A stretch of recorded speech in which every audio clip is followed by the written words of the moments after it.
एका हिरव्यागार जंगलाच्या मध्यभागी एक मोठं वडाचं झाड उभं होतं. त्याच्या प्रचंड फांद्या सगळ्या दिशांना पसरलेल्या होत्या आणि त्याच्या जाडजूड मुळांनी जमिनीवर घट्ट पकड घेतली होती. वडाचं झाड खूप अभिमानी होतं.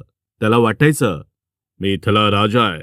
माझ्यासारखा मजबूत आणि मोठा कोणी नाही. पण वडाच्या झाडाखाली एक छोटंसं लहानसं झुडूप होतं. ते नाजूक होतं, पण त्याच्या मुळांनी त्याला स्थिरता दिली होती. वडाचं झाड नेहमी त्या झुडपाला चिडवायचं. अरे तू किती छोटा आणि कमजोर आहेस. वाऱ्याची एखादी जोरदार झुळूक आली तरी तू उडून जाशील. पण झुडूप मात्र शांत आणि नम्र राहायचं. एके दिवशी काय झालं की आकाशात काळे ढग दाटले. वारा वेगाने वाहू लागला आणि विजांचा कडकडाट सुरू झाला. जंगलातल्या प्राण्यांनी आश्रयासाठी धावाधाव केली.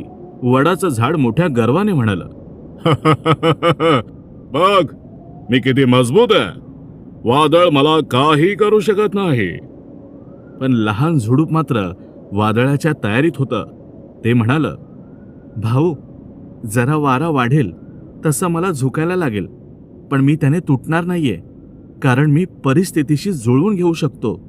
आता वादळ खूप जोरदार आलं. वाऱ्याच्या प्रचंड वेगाने वडाचं झाड जोराने हलायला लागलं. त्याच्या जाडजूड फांद्या आकाशात फडफडत होत्या आणि झाड उभं राहण्यासाठी धडपडत होतं. दुसरीकडे लहान झुडूप जमिनीच्या अगदी जवळ झुकलं होतं. वाऱ्याच्या जोराला ते नम्रपणे सामोरं जात होतं. वादळाच्या शेवटी जेव्हा सगळं शांत झालं तेव्हा जंगलाचं दृश्य बदललेलं होतं. वडाचं झाड जमिनीवर कोसळलं होतं. त्याच्या मुळा उखडल्या होत्या आणि त्याची ताकद वादळासमोर टिकू शकली नव्हती. मात्र लहान झुडूप अजूनही तिथेच उभं होतं, कारण ते जमिनीत घट्ट रोवलं गेलं होतं आणि परिस्थितीशी त्याने जुळवून घेतलं होतं.